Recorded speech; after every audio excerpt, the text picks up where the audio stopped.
A manhã de outubro em Winnetka, um subúrbio de Chicago, começou como qualquer outra. O céu estava coberto por densas nuvens cinzentas que ameaçavam chover. O ar frio e úmido do outono penetrava pelas frestas das janelas.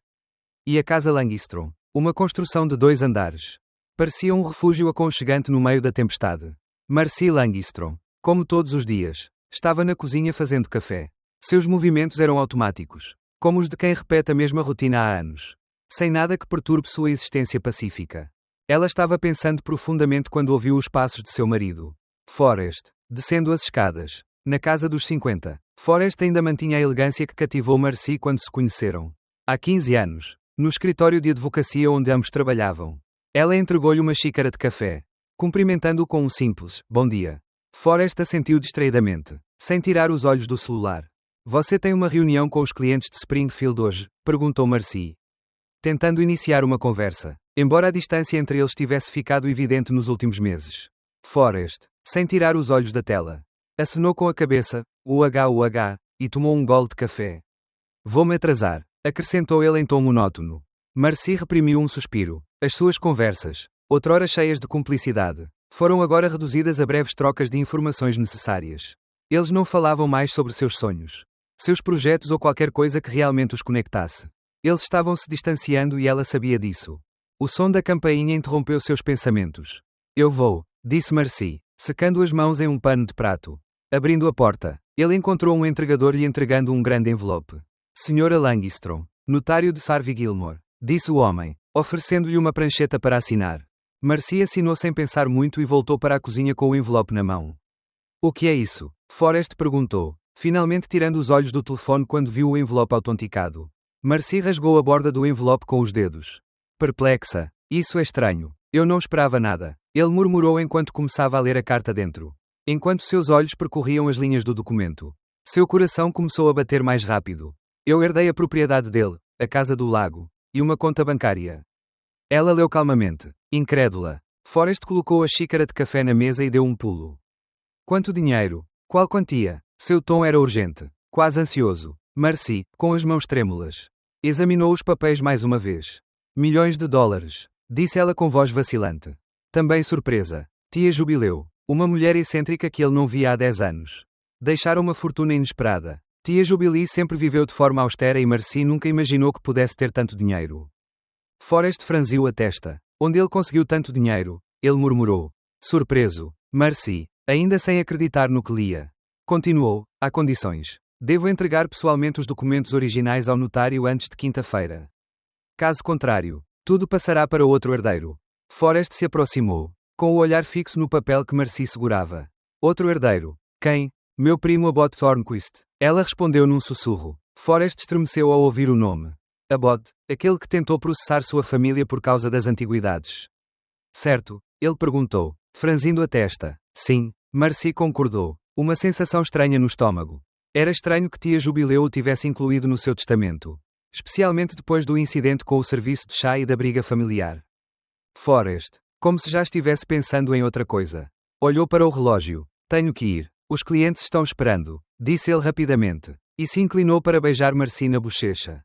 Foi um gesto fugaz, quase mecânico, como se não houvesse mais intimidade no relacionamento deles. "Esta noite conversamos sobre o que fazer com a herança", acrescentou antes de sair de casa.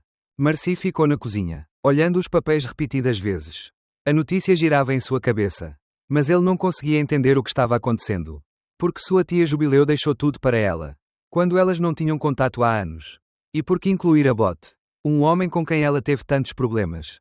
Ao examinar a carta, a data no envelope chamou sua atenção. Ele havia sido enviado há uma semana, mas por algum motivo não havia chegado até então. Faltavam apenas 3 dias para cumprir o prazo e a pressão começou a pesar sobre ela. Ele decidiu que era melhor esclarecer as coisas. Ele discou o número do cartório de Sarvey Gilmore, depois de alguns bips. Uma voz masculina atendeu. "Escritório de Sarvey Gilmore. Em que posso ajudá-lo?" "Olá, sou Marcy Langstrom. Acabei de receber uma carta sobre o património de Jubilee Fint e queria acompanhar alguns detalhes", disse ela, tentando parecer calma. "Espera um minuto. Vou colocá-la com o Sr. Gilmore", respondeu a voz do outro lado da linha. Depois de alguns segundos, uma voz profunda e grave respondeu: "Sra. Langstrom, estou esperando sua ligação. Lamento muito sua perda. Fiquei pensando sobre o prazo." A carta diz que a papelada vence na quinta-feira. Correto? Sim, Marcy respondeu, ainda sentindo como se estivesse flutuando. Mas por que um prazo tão curto? A senhorita Fint era uma mulher peculiar. Disse o notário, num tom respeitoso. Ele insistiu nesta cláusula, dizendo que se você realmente valorizasse a memória dele, encontraria tempo para realizar seus últimos desejos. Misericórdia suspirou. Era tão típico de sua tia Jubileu organizar testes de fidelidade. Mesmo depois de morta. Mais uma pergunta. Por que o Abbot Thornquist está listado como o segundo herdeiro? Pelo que eu sei, eles não eram amigos muito próximos. Perguntou Marcy, intrigada. Bem, começou o notário. A senhorita Fint não explicou sua escolha. Ela apenas disse que era justa. Depois de conversar comigo, ela me pediu para incluí-la. Mas, como eu disse, não consigo entender seu raciocínio. Marcy recostou-se na cadeira, sentindo que tudo isso não poderia ser coincidência. Abbot nunca foi querido pela família. E o fato de tia Jubileu tê-lo incluído em seu testamento, especialmente depois de tudo o que havia acontecido, lhe pareceu muito estranho. No dia seguinte, quando Forrest já havia saído para trabalhar, Marcy tomou uma decisão: iria até a copiadora. Faria várias cópias dos documentos e os deixaria em local seguro. Além disso, eu investigaria mais sobre Abbot e seu relacionamento com sua tia. Algo não estava certo e Marcy sabia disso. O telefone de Forrest, esquecido na mesa, chamou sua atenção. Ele geralmente nunca desligava o telefone. O que ela achava ainda mais estranho. Ela atendeu, perguntando-se se deveria ligar para ele. Quando uma notificação apareceu na tela. Uma mensagem de Odé. Surpresa. Marcy abriu e leu rapidamente. Odé, a mulher que seu marido nunca mencionou, mas que estava claramente envolvida em algo que Marcy não conseguia entender. Essa mensagem e os acontecimentos subsequentes apenas confirmaram o que Marcy temia. Forrest e Abbot estavam tramando algo e ela precisava saber a verdade antes que fosse tarde demais. Marcy acordou cedo no dia seguinte, com a mente cheia de perguntas e uma crescente sensação de desconforto. Ele decidiu que precisava agir rapidamente, antes que Forrest ou Abbot pudessem levar a cabo seu plano. Ela sentou-se à mesa da cozinha com os documentos da herança à sua frente, revisando-os cuidadosamente. Cada palavra, cada cláusula parecia estar imbuída de algo sombrio e perigoso. Como Abbot conseguiu que sua tia mudasse o testamento? E por que Forrest estava tão envolvido nisso tudo? Ele sabia que não podia esperar mais para descobrir a verdade. Então, depois de deixar tudo em ordem em casa, ele tomou uma decisão: iria ao cartório de Sarvey Gilmore para obter mais informações e garantir que nada saísse do controle. Ao sair de casa, seu coração batia forte. Cada passo que ela dava parecia aproximá-la de uma verdade terrível que ela não queria enfrentar. O dia passou lentamente, com Marcy visitando o notário e depois fazendo uma parada na copiadora para garantir seus próprios interesses. Ele fez cópias de todos os documentos importantes e os guardou em um cofre de banco. Só para garantir, no caminho de volta para casa, ela se sentiu estranhamente calma. Embora ainda não soubesse tudo o que queria saber, pelo menos estava no controle da situação. Ela estava preparada para enfrentar qualquer coisa. Ao entrar em casa, percebeu que Forrest já havia retornado. Ele estava sentado na sala, olhando para o celular, como sempre, tão imerso em seu próprio mundo que não percebeu a presença dela. Marcy decidiu que esta era sua chance. Eu tive que falar com ele e confrontá-lo antes que qualquer coisa acontecesse. Precisamos conversar, disse Marcy, com firmeza. Ao se aproximar dele, Forrest ergueu os olhos. Surpreso, você podia ver em seu rosto que ele não esperava que ela interrompesse sua paz de espírito. Do que se trata? Ele perguntou, visivelmente desconfortável. Da herança, Marcy respondeu calmamente. E o que você está planejando com Abbot? Forrest franziu a testa, mas não conseguiu esconder seu desconforto. Ele se levantou da cadeira e, por um momento, Marcy o viu tentando esconder algo. Como se estivesse procurando uma maneira de evitar a conversa. Não sei do que você está falando. Ele finalmente disse, com um sorriso forçado. Eu já te disse que tudo está sob controle. Mas Marcy não acreditou em uma palavra disso. Eu sabia que ele estava mentindo. Sua intuição, a mesma em que tia Jubileu sempre o aconselhara a confiar, lhe dizia que havia algo mais por trás daquela aparente calma. Não, Forrest, disse Marcy, sem desviar o olhar. Eu sei que você esteve em contato com Abbot. Eu sei que você está tentando manter a herança de tia Jubileu. E estou começando a pensar que você e ele tinham um plano muito maior. Você está envolvido na morte dela também. Forrest ficou em silêncio por um momento, seu rosto mudando de cor. Pela primeira vez, Marcy viu uma pitada de dúvida em seus olhos. A tensão na sala era palpável. Forrest tentou manter a compostura, mas sua voz tremeu ligeiramente ao responder. Essa é uma acusação séria. Marcy, você não tem ideia do que está dizendo. Não preciso saber tudo para entender que você está envolvido nisso. Respondeu Marcy, cruzando os braços sobre o peito. E também sei que você está tentando manipular a situação para que tudo fique nas mãos do Abbott e me deixe de fora. Forrest parecia estar procurando uma saída. É complicado, nem tudo é tão simples. Disse ele, desviando o olhar. Só quero que tudo isso aconteça. Para que possamos resolver da melhor forma, para todos. Mas Marcy não estava disposta a ser manipulada. Consertar? De que maneira? Forrest, me deserdando, roubando minha herança e talvez até sendo cúmplice da morte de tia Jubileu. Suas palavras atingiram o ar com força. Cheias de indignação. Não posso mais ignorar o que sei. Preciso saber a verdade. Forrest então abaixou a cabeça. Como se tivesse atingido o limite de sua capacidade de esconder a verdade. Marcy, por favor, não faça isso, disse ele em um sussurro. Com a voz embargada. Não era minha intenção, no começo. Tudo isso parecia uma forma de sobreviver, de fazer as coisas funcionarem para nós. Mas eu não sabia como isso iria acabar. Eu não sabia que tudo iria desmoronar assim. Marcy olhou para ele duramente. Então você sabia. Você sabia que algo não estava certo. Mas seguiu em frente com o plano. Você não se importa em me destruir. Em destruir nossa vida juntos por dinheiro. Não é? E como você acha que vou reagir agora? Forrest, desculpe. A sala ficou em silêncio e Marcy percebeu o quão longe ela havia chegado nesse relacionamento. O homem que ela amou uma vez. O homem que prometeu estar ao seu lado. Decidiu virar-lhe completamente as costas. Agora, a verdade estava sendo revelada e tudo que Forrest podia fazer era tentar justificar suas ações com desculpas vazias. E Odé, como ela se encaixa nisso tudo? Marcy perguntou, mudando de direção com seu questionamento. Forrest, ao que parecia, estava tão concentrado em seu próprio engano que não considerou o que Marcy havia descoberto. Conheço Odé há meses. Ela é uma amiga de trabalho. Disse Forrest, quase se desculpando. Nada mais. Marcy, ela não tem nada a ver com isso. Mas Marcy sabia que isso era mentira. Odé estava muito envolvido em tudo isso. E não apenas como amigo de trabalho.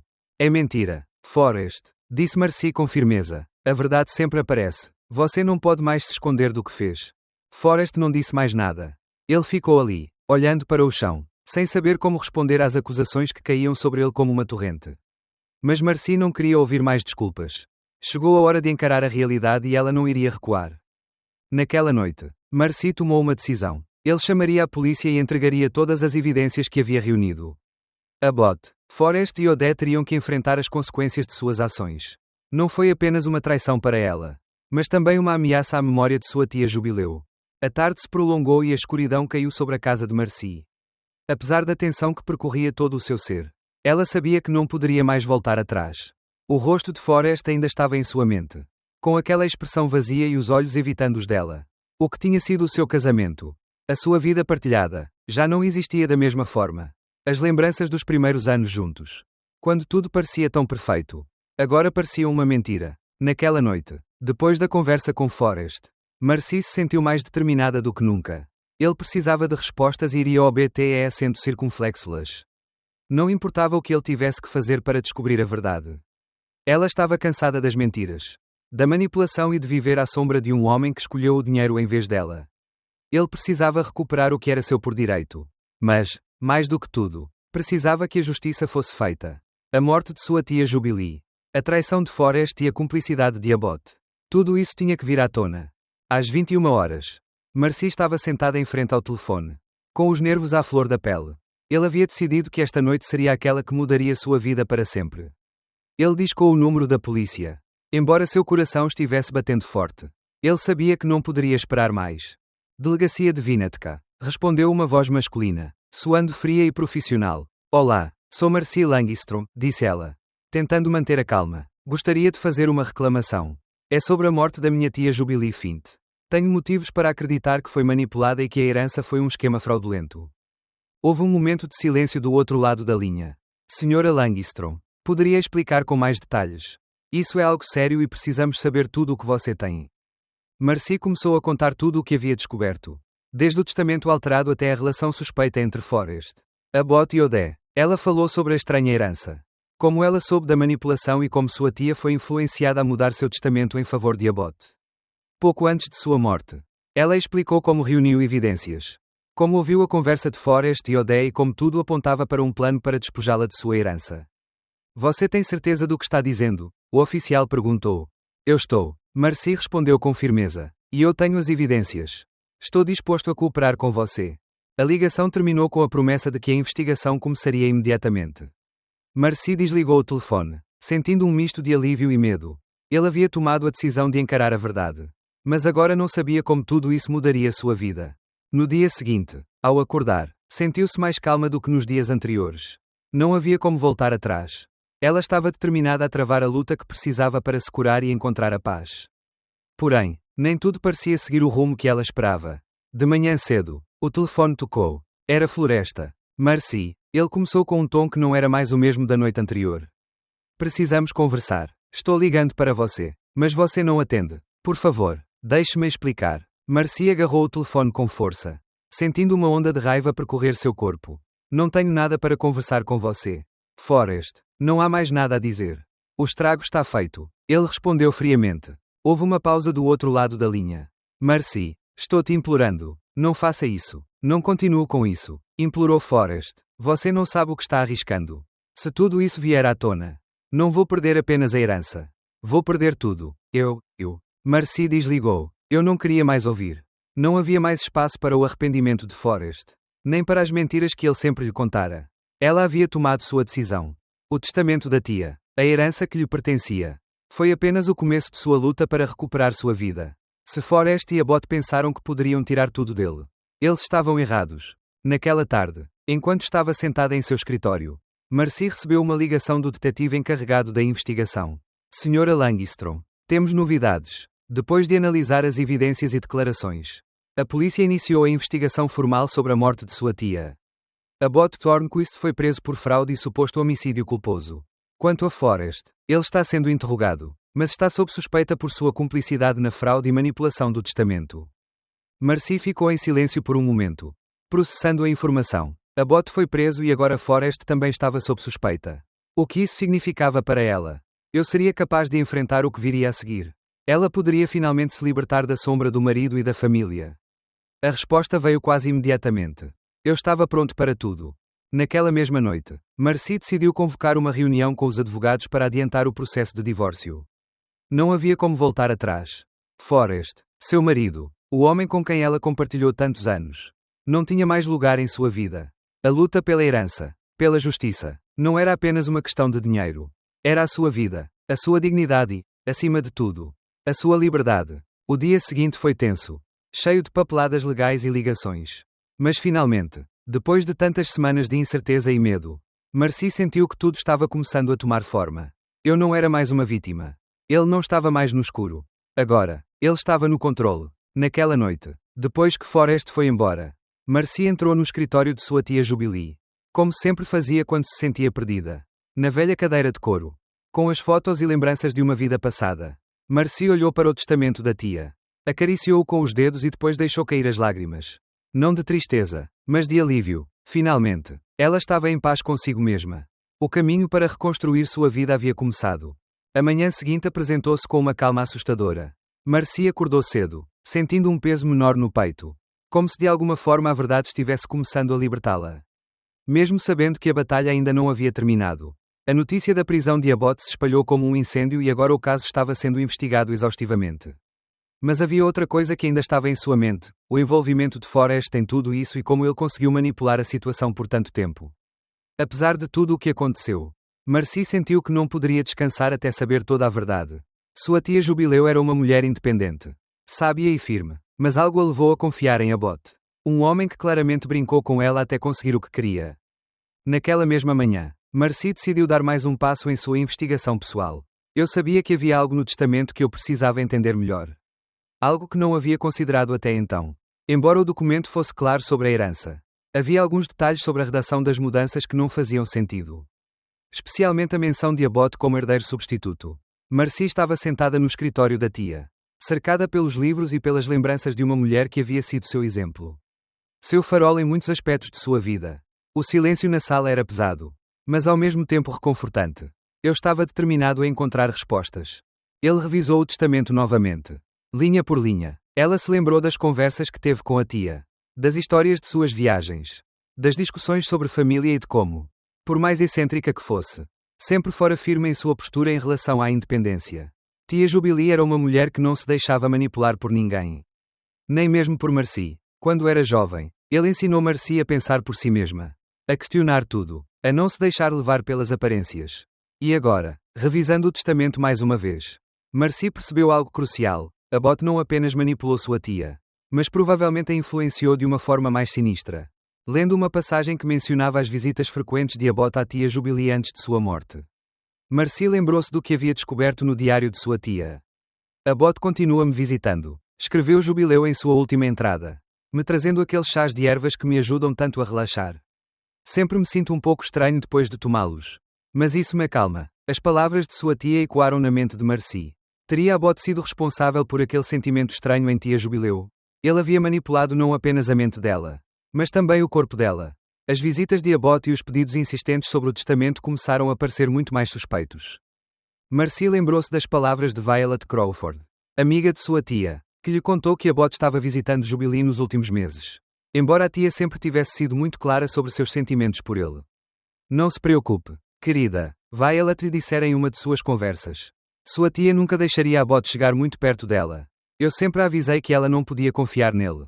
Mas algo mudou, e agora Marcy suspeitava que o que começara como uma simples manipulação financeira terminara em algo muito mais sombrio.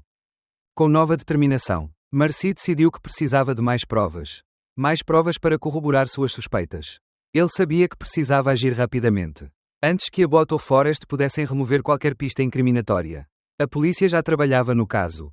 Mas Marcy queria estar um passo à frente.